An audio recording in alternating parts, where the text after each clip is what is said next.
ሁሉንም ዋንጫዎች ማሸነፍ እንፈልጋለን። ይህን አስተያየት የሰጠው የአርሰናሉ ጀርመናዊ ተጫዋች ካይ ሃቨርትዝ ነው። ካይ ሃቨርትዝ ባሳለፍነው ሳምንት አርሰናል ጂሮናን በወዳጅነት ጨዋታ 4-1 ባሸነፈበት ጨዋታ ላይ ጎል ማስቆጠር የቻለ ተጫዋች ሲሆን በዛም ጨዋታ ላይ ባሳየው ብቃት የጨዋታው ኮከብ በመባል የተመረጠ ተጫዋች ሆኗል። ካይ ሃቨርትዝ በሚቀጥለውም ዓመት በአርሰናል ስብስብ ውስጥ ወሳኝ ከሚባሉ ተጫዋቾች መካከል አንዱ እንደሚሆን በርካቶች እየተናገሩ ይገኛሉ። አዲስ ከሚፈርሙም ተጫዋቾች ጋር ካይ ሃቨርትዝ በመጣመር ጥሩ ብቃቱን ያሳያል ተብሎ ይጠበቃል። ካይ ሃቨርትዝ አሁን በምን አይነት ብቃት ላይ ይገኛል?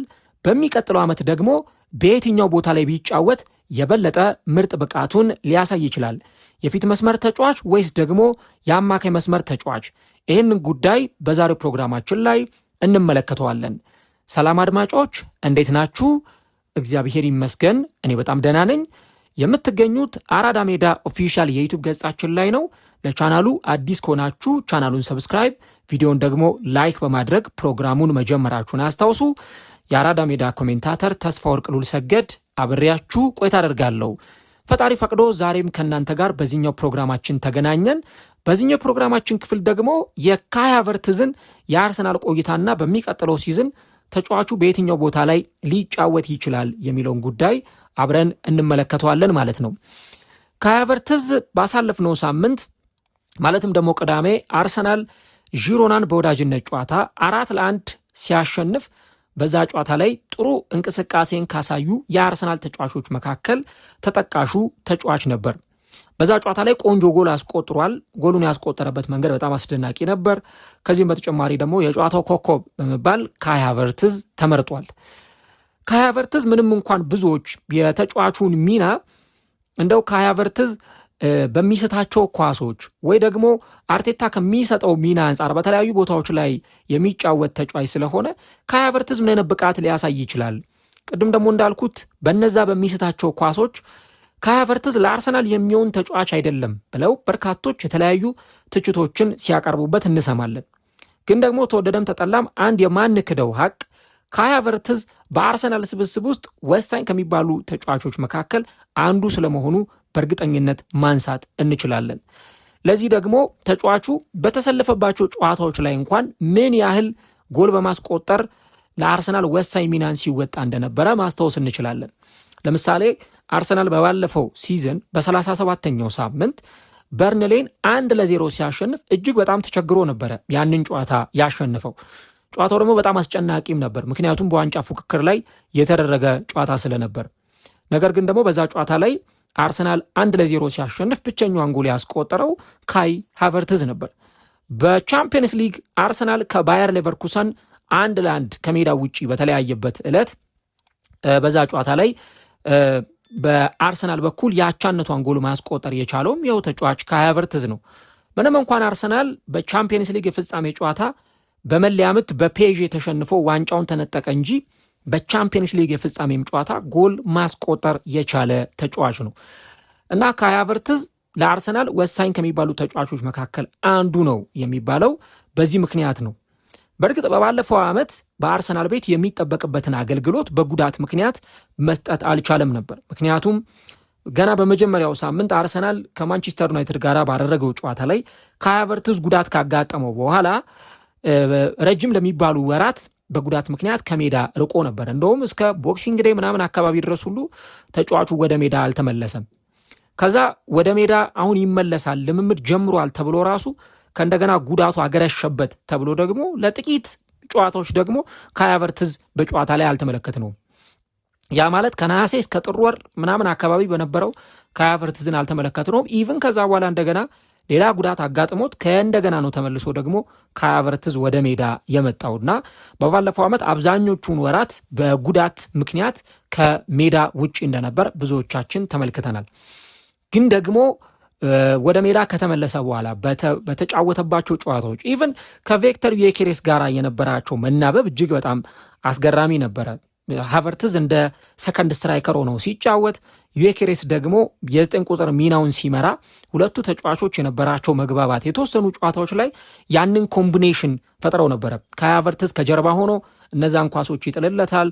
በጣም ጥሩ በሆነ ሁኔታ ደግሞ እነዛን ጎሎች በማስቆጠር ዮኬሬስና ሃቨርትዝ ጋር ጥሩ መናበብ የነበረባቸውን ጨዋታዎች ተመልክተናል እና አሁን በሚቀጥለው ሲዝን ግን በጥሩ የአካል ብቃት ደረጃ በጣም ጥሩ በሚባል ፊትነስ ካይ ሃቨርትዝን በአርሰናል ስብስብ ውስጥ የምንመለከተው ይመስለኛል። ለምን ቢባል ኢቨን በባለፈው የዓለም ዋንጫ በ2026 የዓለም ዋንጫ ላይ ምንም እንኳን ጀርመን ረጅም ርቀት ሳትጓዝ ትቅር እንጂ በጣም ጥሩ ፐርፎርማንስ ነበር ያሳየው ካይ ሃቨርትዝ። ጀርመን ጎል አስቆጠረች ከተባለ ከዛ ዝርዝር ውስጥ ካይ ሃቨርትዝን አናጣውም እና በጀርመን ብሔራዊ ቡድንም በአርሰናል ውስጥም ወሳኝ አገልግሎት የሚሰጥ ተጫዋች ነው።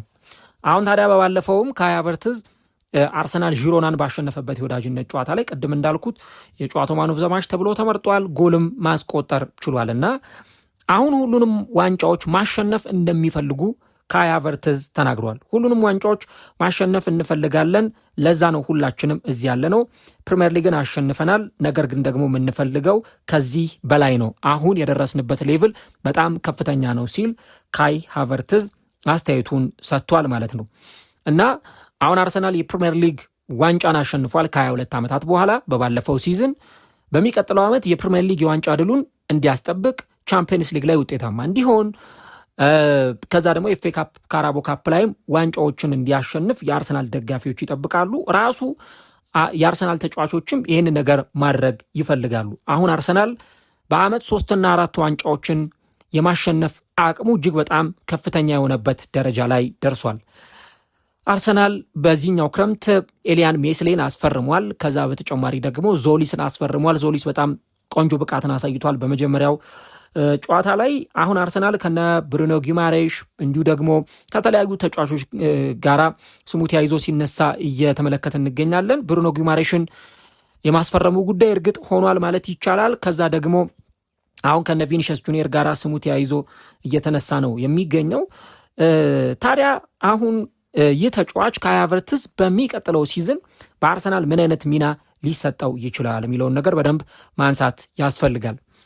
ካይ ሃቨርትዝ አርቴታ የሚፈልጋቸውን ኳሊቲዎች በደንብ ያሟላ ተጫዋች ነው።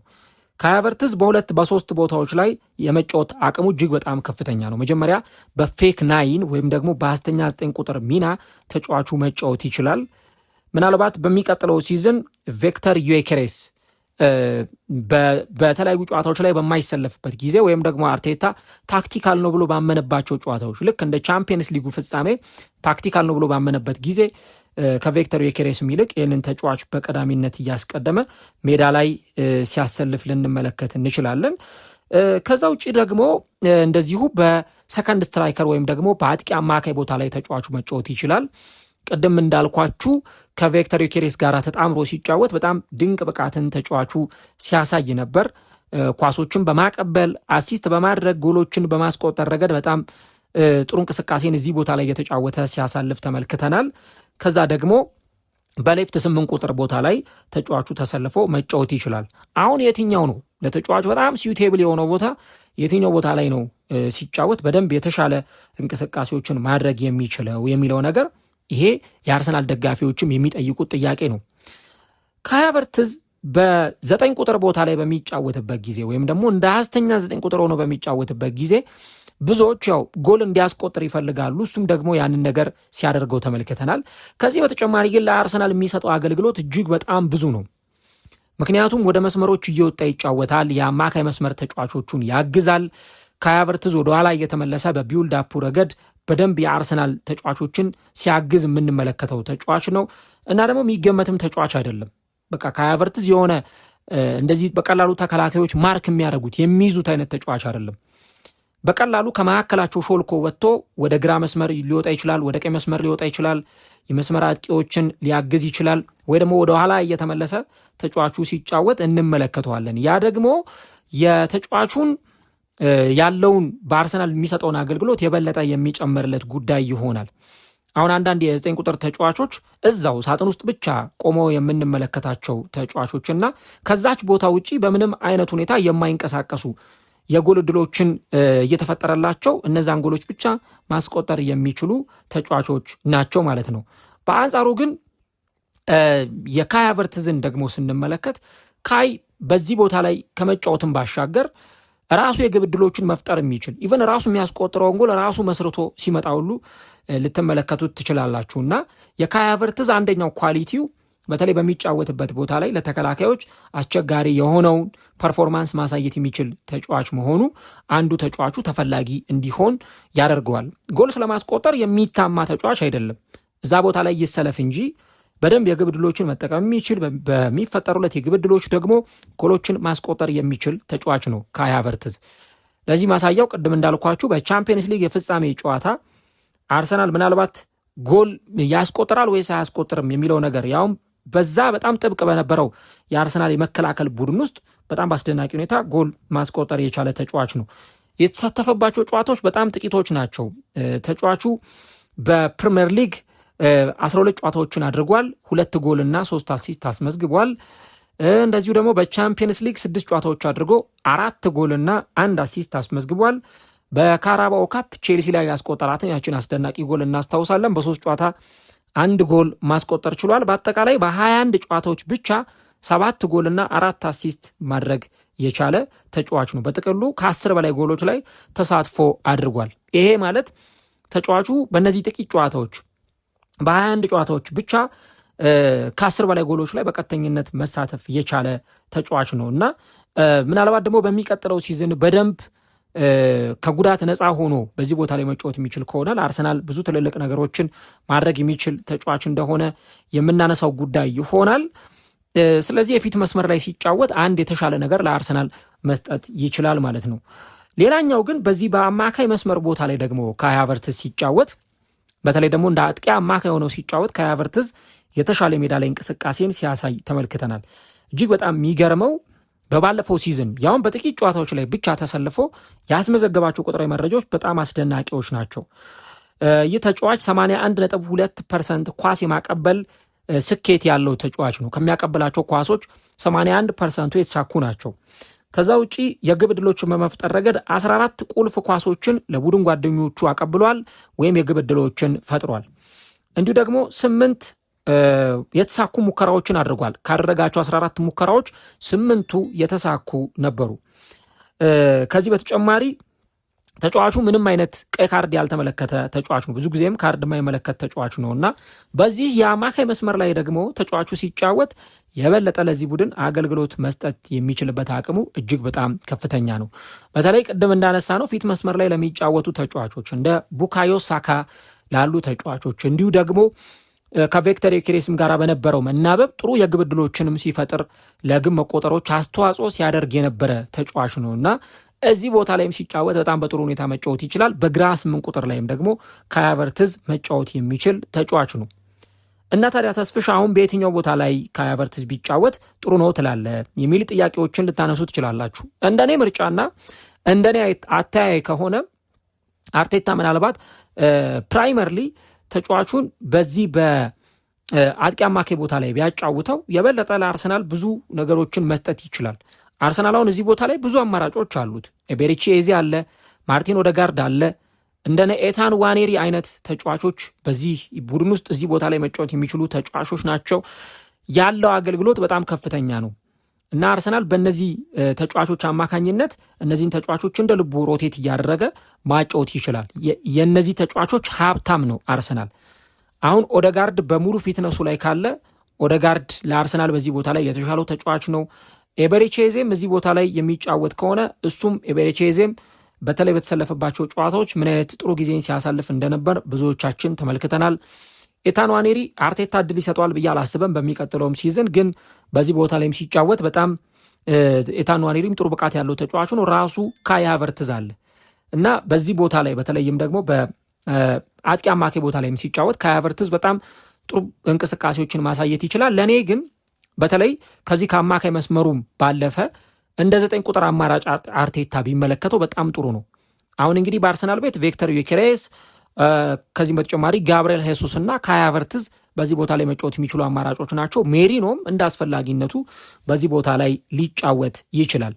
ነገር ግን ትልቁ ጉዳይ የሚሆነው ምንድን ነው? አሁን ጋብርኤል ሄሱስ ከዚህ ክለብ ገዢ ክለብ ከተገኘ ለቆ የሚወጣ ተጫዋች ነው። ስለዚህ በዋነኝነት አርሰናል አጥቂ ማያስፈርም ከሆነ ዮኬሬስ እና ሃቨርትዝ ብቻ ናቸው ሊቀሩ የሚችሉትና ከዚህ ተጫዋች ጋር በደንብ አርቴታ ያቀያየረ እንደ አስፈላጊነቱ በፕሪሚየር ሊግ በቻምፒየንስ ሊግ ላይ ቢያጫውታቸው ከዛ ደግሞ ሃቨርትዝን እንደ አጥቂ አማካይ ያደረገ ማጫወት ቢችል ከዚህ ተጫዋች ማግኘት የሚችለው በጣም ብዙ ነገር አለ ብዬ አስባለሁ። የአማካይ መስመር ተጫዋች ቢሆን የግብ ዕድሎችን በመፍጠር ከአጥቂ መስመር ተጫዋቾች ጋር በመናበብ ለአርሰናል ጎል ማስቆጠር፣ በተለይ ደግሞ ለማጥቃት ፍሉዲቲው የአርሰናል ማጥቃት የማይገመት እንዲሆን ማድረግ ይችላል። የፊት መስመር ተጫዋችም ደግሞ ሲሆን ያንን አገልግሎት መስጠት የሚችል ተጫዋች ነው። ለምሳሌ በዓለም ዋንጫ ላይ ጎል ያስቆጠረባቸውን ጨዋታዎች ስትመለከቱ የፊት መስመር ተጫዋች ሆኖ ነው ጎሎችን ማስቆጠር የቻለው። ጀርመን ኩራሳኦን 7 ጎል አስቆጠራ ስታሸንፍ ከ10 7.5 አግኝቷል። 2 ጎሎችን ማስቆጠር የቻለም ተጫዋች እንደነበረ እናስታውሳለን። ከዚህ በተጨማሪ ደግሞ ጀርመን እንደዚሁ ከኮት ደቯርም ጋር በተጫወተችበትና ኮት ደቯርም ባሸነፈችበት የምድብ ጨዋታ ካይ ሃቨርትዝ እንደዚሁ የፊት መስመር ሚናውን ሲወጣ የነበረ ተጫዋች ነው። ምንም እንኳን በዛ ጨዋታ ላይ ጎል ማስቆጠር ባይችልም ነገር ግን ጥሩ እንቅስቃሴ ለማሳየት ሞክሯል። ከዚህም በተጨማሪ ደግሞ በጀርመን ብሔራዊ ቡድን በኩል ተጠቃሽ የሆነ የጎል ማስቆጠር ብቃቱን ተጫዋቹ ያሳየባቸውን የሜዳ ላይ ጨዋታዎች ስንመለከት ነበር ማለት ነው። ኢቭን ሌላውን ተውትና ካይ ሃቨርትዝ ጀርመን በፓራጓይ በመለያ ምት በተሸነፈችበት ጨዋታ ራሱ በዛ ጨዋታ ላይ የአቻነቷን ጎል ወሳኛዋን ጎል ለጀርመን ማስቆጠር የቻለ ተጫዋች ነውና ያለው ብቃት በጣም ከፍተኛ ነው። የፊት መስመር ተጫዋች አድርገው ሲያሰልፉት ያንን ነገር በደንብ ለአርሰናል መስጠት የሚችል ተጫዋች ነውና አምና ያው በጉዳት ምክንያት የሚጠበቅበትን ያህል አገልግሎት አልሰጠም ነበር በአርሰናል ቤት። ነገር ግን ዘንድሮ ከጉዳት ነፃ የሚሆን ከሆነ ከጉዳት ነፃ ሆኖ የሚጫወት ከሆነ በሚቀጥለው ሲዝን በተለይ ደግሞ የፊት መስመሩን በደንብ ከዩኬሬስ ጋር አርቴታ እንዲመራ እድል ቢሰጠው የተሻለ ፐርፎርማንስ ማሳየት ይችላል ብዬ አስባለሁ። እናንተስ ምን ሀሳብ አላችሁ? ካይ ሃቨርትዝ በየትኛው ቦታ ላይ ቢጫወት የበለጠ ለአርሰናል ጥሩ ይሆናል ብላችሁ ታስባላችሁ? የአማካይ መስመር ላይ ቢጫወት ወይስ ደግሞ የፊት መስመር ላይ ቢጫወት የሚለውን ኮሜንት ላይ የገባችሁ ሀሳብ አስተያየቶቻችሁ ልታጋሩን ትችላላችሁ። አንድ መረሳት የሌለበት ነገር ካይ ሃቨርትዝ የትልቅ ጨዋታ ተጫዋች ነው። በቃ የትልልቅ ጨዋታዎች የጌም ቼንጀር የሚባል ተጫዋች ነው። አርቴታ ትልልቅ ጌሞችን ማሸነፍ በፈለገ ሰዓት ሃቨርትዝን ያስገባዋል። እሱም ደግሞ ያንን ሲያደርግ ተመልክተናል። አርሰናል ቼልሲ ላይ 25 ጎል ሲያስቆጥር 2 ጎሎችን አስቆጠረ። በጣም ድንቅ ብቃቱን ያሳየበትን ጨዋታ እናስታውሳለን። አርሰናል ኦልትራፎርድ ላይ ተጉዞ በ2023-24 የውድድር ዘመን ዩናይትድን ሲያሸንፍ ብቸኛዋን ጎል ያስቆጠረ ተጫዋች ነው። ብዙ የምናነሳለት ጨዋታዎች አሉና የትልቅ ጨዋታዎች ተጫዋች ነው ሊባል ይችላል። እናንተስ ሃቨርትዝ በየትኛው ቦታ ላይ ቢጫወት ትመርጣላችሁ? የፊት መስመር ተጫዋች ወይስ ደግሞ የአማካይ መስመር ተጫዋች? ኮሜንት ላይ ሀሳቦቻችሁን አስፍሩልን። በፌስቡክ የምታደምጡን አድማጮቻችን ሙሉውን በዩቲዩብ ገጻችን ላይ ስለምታገኙት አራዳ ሜዳ ኦፊሻል በሚለው ገጻችን ላይ ፕሮግራሙን መከታተል ትችላላችሁ። የፌስቡክ ፔጃችንንም ፎሎ ማድረጋችሁን አትርሱ። ስለ ካይ ሃቨርትዝ ይህንን ብለናል። የእናንተን ሀሳብ ደግሞ ለመስማት እጓጓለሁ አድማጮች። ፈጣሪ ቢፈቅድ ደግሞ ምሽት ላይ በቀጥታ ስርጭት ጉዳዮች፣ በዝውውር መረጃዎች ከእናንተ ጋር እንገናኛለን። እስከዛው መልካም ጊዜ፣ መልካም የስራ ቀን፣ መልካም ውሎ ይሆንላችሁ።